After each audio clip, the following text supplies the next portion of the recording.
Live from our studios at One Television Plaza, this is your Mid-Ohio Valley Morning Brief.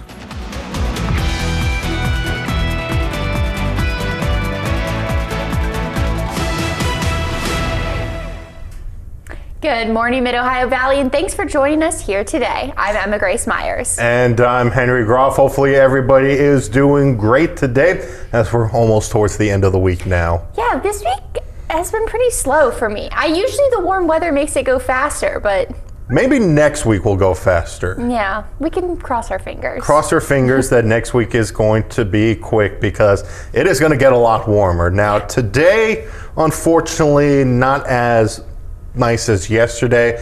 We hit those mid 40s, but today instead we're going to be getting up into those upper 30s. But it's not going to be lasting for too long, so that's the good news, Emma Grace. Of course, you still have to look at those overnight lows tonight, getting down to around 19 degrees. But for Valentine's Day, take a look at this, partly cloudy and temperatures into the low 50s. So we're going to at least look at a quiet start to the holiday weekend there, but then into Sunday, we're still going to keep an eye on that chance for some showers and then some more warm weather arriving for next week. And I know a lot of people will be looking forward to that since that should at least continue to thaw away all of that snow. But for the next 24 hours, we'll get up into those upper 30s, looking at increasing cloud cover once again, and then into tonight. You can see that drop. So any thawing we get today, that is going to be refreezing, leading to a little bit of some black ice as we drop down into the teens. But Emma Grace, when we deal with temperature swings like this, it does cause one problem for everybody on the road, and I know everybody truly hates this. Yes. Would you like to share why the weather does this, since you are so keen to tell me? So we're talking about potholes. Mm-hmm. So everybody knows, so what happens to water when it freezes? It expands. Uh-huh. And so when you get water into the cracks on the roads and you get that ice to freeze, that causes it to expand, and then that's when you get those potholes to form. Yes. Thank you for sharing. He talked over me 2 days ago when I was trying to share my Thank knowledge. you for sharing that. Mm-hmm. But here in Parkersburg, they are working to fix some of the potholes. Mayor Tom Joyce said the city's priority this week is to clear storm drains to make way for the melting snow and ice. The city can begin repairing the potholes as streets become clear of the ice and debris. Residents of Parkersburg can report potholes to the city using the PKB Connect app or by calling the Public Works Department directly. Mayor Joyce said their method of repairing the potholes looks different than the traditional cold patch. He says they deploy personnel with necessary hand tools, propane, and torches to make the material more pliable and the application more effective. The city urges drivers to use caution as crews work to repair the damage. You know how hard it is to avoid potholes at night? I feel it when I'm driving in the morning.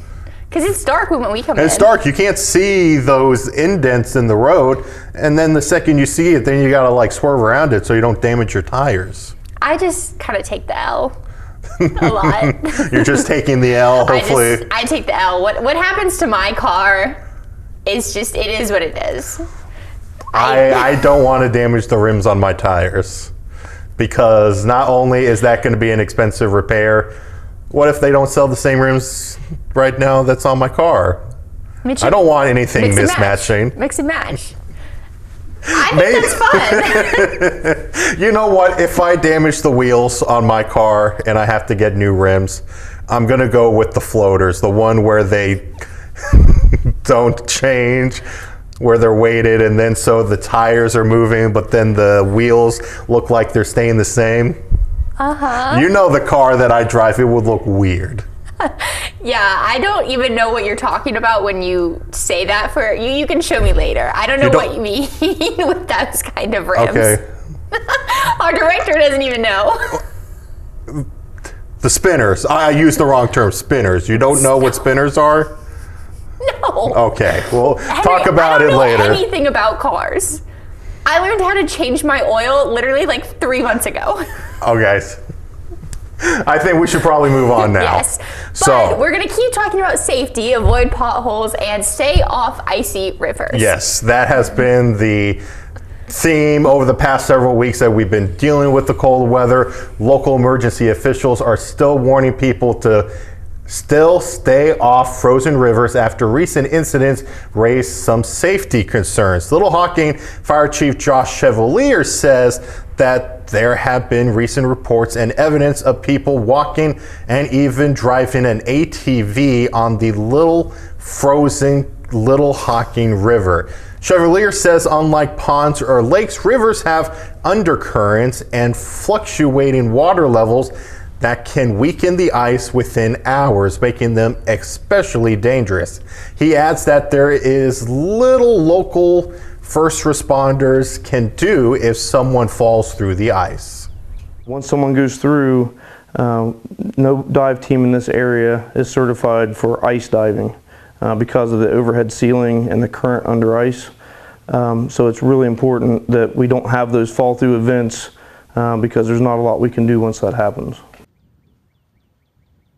Chevalier also notes that his department has responded to 2 ice-related calls in the past week. Chevalier also says with warming temperatures and barge traffic further weakening the ice, it's never safe to venture out on a frozen river. And you saw some of that footage of the Ohio River, so the barges continue to move through, so you can see that clear path that has now opened up. So don't even dare trying to walk along the Ohio River while it's still icy. Is horrifying to me. I watched one video, probably in middle school, of someone like falling through the ice and getting like trapped in a river. Traumatized me. It is extremely dangerous. It terrified me. You will not catch me going near frozen water like that. Neither would I. Safety first with the Daybreak crew. But let's move on to our last story, something a little happier, kind of, because for a lot of people, Valentine's Day can make them feel a lot of loneliness. And according to one licensed professional counselor at Counseling and Wellness Center, Michael Moore, a lot of this stress comes from loneliness, can be from comparing yourself to others on social media. Dr. Stephen Givens says one of the ways to combat loneliness is to find around 5 good friends to build a good support system when you need it most. Givens and Moore shared their tips on how you can manage these feelings during Valentine's Day. I think one of the greatest things that a person can do is simply don't feel that you need to compare your life to other people's life. Your life is unique and different as much as your fingerprint is. And so allow yourself to let this Valentine's be what it is for you, and don't feel like that you have to fit anybody else's criteria or mold for this day. It's just doing things that we used to do together to keep that memory and connection alive. And that's what's really important to keep those good connections. Givens adds it's not always important to have a romantic relationship. Having strong friendships can help you cope. And I think one tip that was said by one of those mental health specialists is a lot of people want to try to fit this mold that people expect you to be on the internet. Yeah. That is always a bad idea. Just be yourself. Yeah, I think one thing, social media, how I always thought about it's a highlight reel. Yes. You're showing the best of the best. You're really not showing when things are bad. So like even if you look at my Instagram, you'd think everything's perfect and I'm traveling all the time, even though that's not the case. But you're not showing your dog's muddy paws after all of this melting snow and how muddy it is out there. Right. No one wants to see that. I don't even want to see that. My carpet doesn't want to see that in my apartment anymore. So yeah, no, it's just important to remind yourself that even though everything looks like perfect in the world online and on Instagram, Facebook, Twitter, whatever social media platform you use, TikTok, again, you don't have to be that person. Be yourself. Yeah, and speaking of TikTok, if you aren't following the WTAP TikTok, you should do it. I know you don't have TikTok. I should really download TikTok. Yeah, I think it's WTAP.television, if memory serves. Yes, it is. So there are a couple videos I did on there if you want to see me on TikTok. Check it out. But let's head over to national news because a hearing to try and head off a trial was yesterday in New York. It wasn't a Hollywood premiere, but the cameras were out as Blake Lively arrived and quickly walked into federal court in Lower Manhattan Thursday morning. Part of her civil case case against Justin Baldoni, who arrived a short time later. Both former co-stars turned illegal foes, declining to comment. Lively filed a federal complaint in New York against Baldoni, accusing her co-star and director of sexual harassment and retaliation during the local production of their 2024 film It Ends With Us. In response, Baldoni filed a $400 million countersuit that was recently dismissed. Yesterday's court-ordered settlement conference, closed to the public and members of the media, is an effort to avoid a trial scheduled for May. Did you see that movie? I have not seen that movie. I read the book in probably high school. Okay. Colleen Hoover, she's like a big romance writer. And you're an expert on romance books. I do love my romance books. They're my favorite pastime. They're so fun and easy. I will say there are much better romance writers than Colleen Hoover, now that I've really delved into the genre. So we have some tips from Emma Grace to probably read a different author than that one? Yes. Elsie Silver's a great one if you're looking for romance novels. Okay, good tip right there. But we have some other things that we are going to cover coming up after the break, including Super Bowl watch numbers are finally out, so we'll talk about that. And the sale of a pop star's music catalog, which went for, it seems like, quite a bit of money. Yeah, quite a bit of money. I think I know what we're going to be talking about there, and I think I know how much it was. But you're also going to look at your forecast. Yeah, we're going to be looking at a lot of numbers coming up after the break, and those numbers are good numbers. So stick around. Now, here's your first alert weather update with meteorologist Henry Grof. Well, we do have some good news on the way in that we're going to be looking at plenty of warm weather making a return heading into next week. But for right now, we still have to contend with some cold weather at the moment, especially this afternoon as we only get up into those upper 30s. But don't worry, eventually we do have those 60s that are going to be coming back. Right now, taking a look at our radar, we are going to be starting off your day on the quiet side with a little bit of cloud cover, but high pressure is at least going to continue to keep us dry. System out into the central plains. This is not the one that we're going to be looking at that's going to be bringing us that chance of rain heading into the weekend. So let's time that out for you with Futurecast. As high pressure sticks around, we will be looking at more sunshine through the day on Friday. But then as we approach the weekend, here comes that low that's going to be developing. And so far, it's expected to stay down towards the south, but we should still see some moisture able to filter into the region to provide us that chance of some showers. But overall, that threat of heavy rain, that's going to be staying south of us so far. Afterwards, going into next week, high pressure starts to build in, and that's going to allow us to get back to that stretch of quiet weather and then also usher in some of that warmer weather for us next week. And take a look at this next several days. We're going to be climbing back up.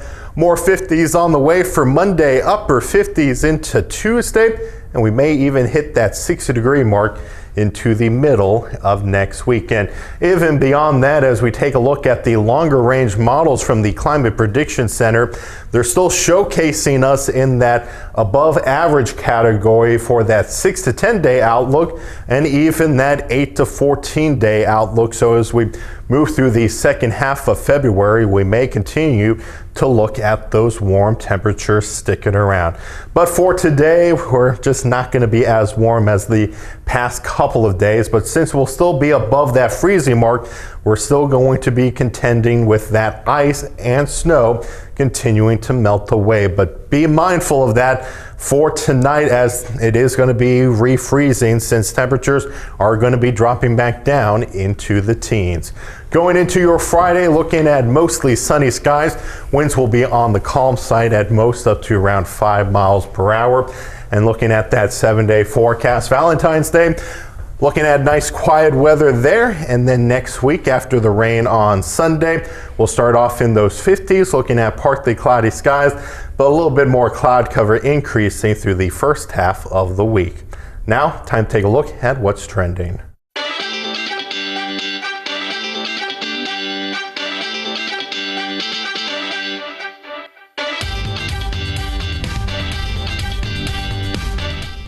Well, like we said before, looking at numbers in terms of our weather, and then some other numbers as well for what's trending. Yeah, because one pop store has reportedly sold their music catalog, Britney Spears, to Primary Wave. That's a music and marketing company based in New York, which specializes in catalog deals. It's not clear exactly how much the company paid. A number of news outlets reported the sale, but neither Spears nor Primary Wave have confirmed it. Spears released 9 studio albums from 1999 to 2016. According to Sony Music, she sold nearly 150 million albums worldwide. Primary Wave owns the catalogs of other massive stars, including those of Whitney Houston, Bob Marley, Stevie Nicks, and Prince. And I think that was expected. I think she's not going to be making music.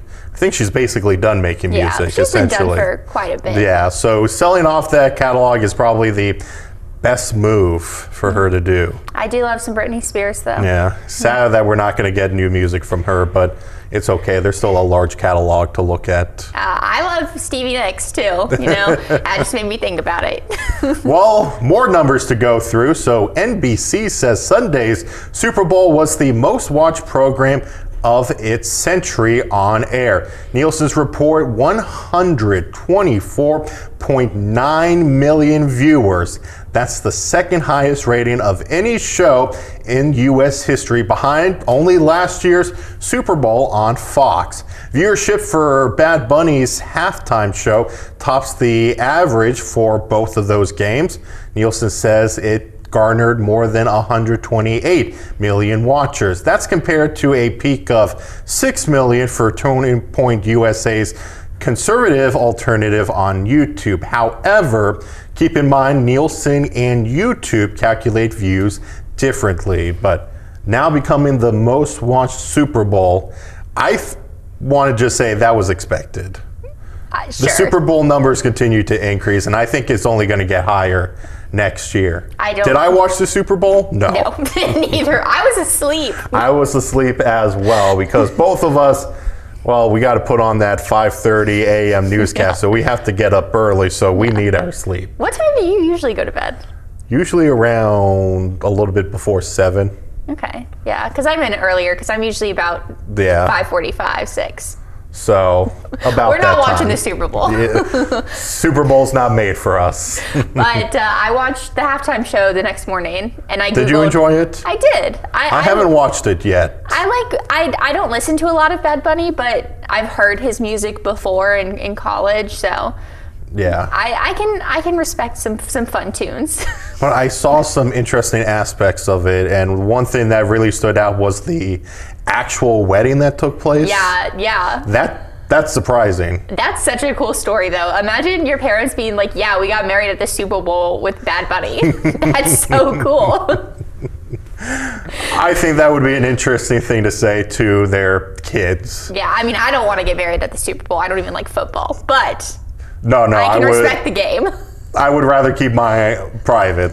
I don't need mine on a humongous stage with 128 million people looking at it. You don't want to have your wedding with 128 million No. people. I can't say that I do either. But we've had a lot of fun numbers facts, and now we're going to have some fun history facts about our Daybreak Trivia question, which was, what was the name of the revolution that caused the last emperor of China to abdicate? And the answer is the Qin Revolution. So China actually had an emperor until 1912, so that's just over 100 years ago. And his name was Hassan Tung, and he was only 6 years old, so he's more accomplished. Wait, what? Yep, 6 years old, emperor. More accomplished than what I did when I was 6 years old. More accomplished than me at 22. I want to be an emperor. That's so cool. But yeah, he was only 6 when he abdicated the throne because it was all lineage based. So I believe it was his uncle who died, so then it got passed to him. But if you don't know what abdicate means, you're not alone. I did have to Google it yesterday/this morning. But it means renouncing one's throne if you are a monarch. So more fun facts there, but I still can't wrap my head around the fact that a 6-year-old was the emperor. Yeah. Well, he's only emperor for, I believe, like 4 years, if memory serves. Yeah, he got it when he was 2. Wow, that. Yeah. Now I can't even wrap my head around that. Imagine being 2 years old and being told, "You're the emperor now." You're the emperor of China. Wouldn't understand any of that. I think I would have been a great emperor at 2. Well, I'm sure my parents would disagree. Well, that was a lot of fun facts for this morning. Yes, I try. And a lot of fun numbers to get through, but that's all the time we have this morning for our morning brief. Yeah, he's Henry Grof. I'm Emma Grace Myers. Have a great day, Mid-Ohio Valley.